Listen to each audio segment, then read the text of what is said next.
Today we are going to study the second method of piecemeal distribution of cash, that is the maximum possible loss method.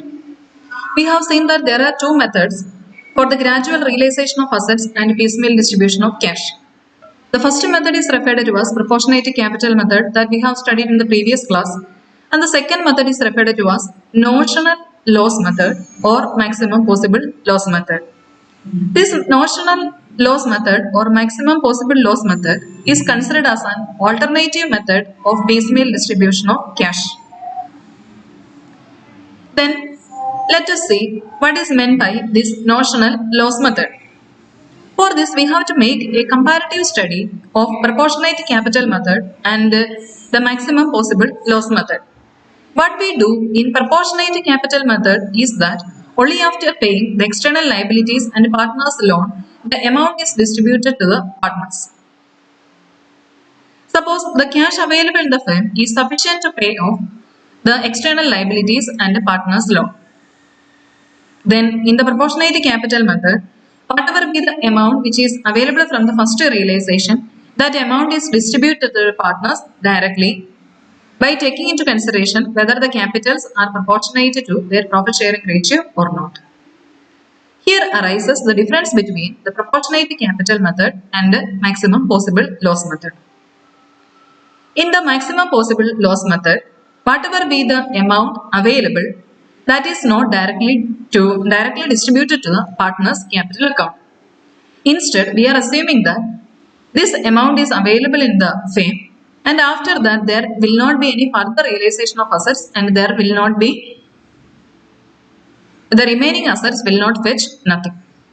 So the assumption under the maximum possible loss method is that there is uncertainty in the realization of assets and the remaining assets are worthless and nothing could be collected from their realization.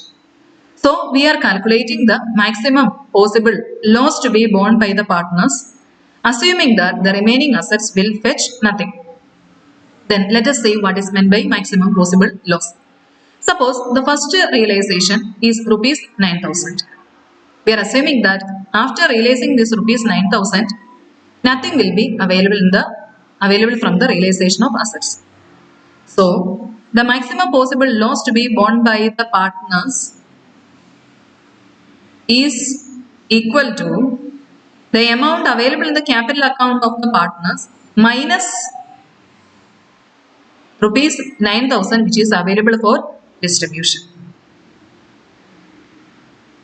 The amount available in the capital account of the partners minus the amount available for distribution, that is equal to maximum possible loss.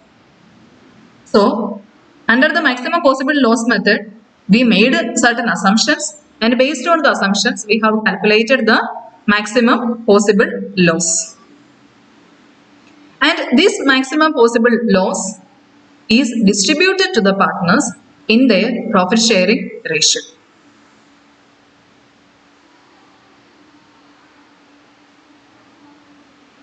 Then after that, calculate the balances of the capital accounts after distributing the maximum loss. The balance left in the capital accounts of the partners will be the amount payable to the partners.